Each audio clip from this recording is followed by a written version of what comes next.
ka santa wata sahabiya ce da ta samu wata daraja na musamman.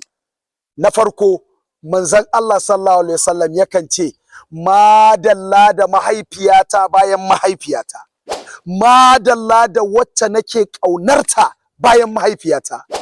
Ka santa ita ce inda in ta zo guri manzon Allah yakan miƙe ya ce ku tashi ga mamana nan, ta ciyar da ni lokacin da take jin yunwa, ta tufatar da ni lokacin da take tsiraice, ta shayar da ni don tana jin kishin ruwa kuma ta yi min haka don ta samu rahamar Allah.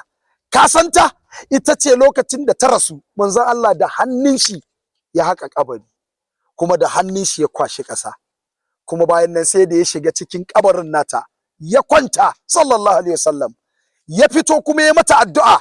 Ka santa kuma ya ɗauki rigan shi ya sa aka yi mata likafani da shi. Kai wannan mata da daraja take. Ka san wace ce?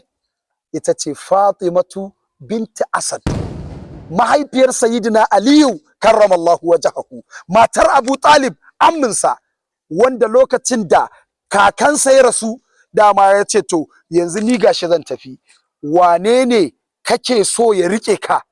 Manzo Allah ya nuna Abu Talib, sai ya zauna a hannun Abu Talib. Abu Talib ya ɗauke shi yana zuwa ya je ya samu matan shi Fatima ɗin nan binta Asad, ya ce ga ɗan ƙanina nan ki kula da shi, ki riƙe da shi, kar ki cutar da shi. Sai ta yi murmushi ta ce ai dama wannan ina son shi fiye da kowa, wannan ina ƙaunar shi, tare ne shi. Wannan ita ce Fatima. Idan yau ka fara jin wannan tarihin, dalla kai salati ga manzon Allah kuma kai shiyarin ga 'yan uwanka don su ji su ma su ƙaru. Allah ya sa manzon Allah ya cece mu da ni da ku baki ɗaya. Assalamu alaikum. Naku har kullum Yusuf Nadabo.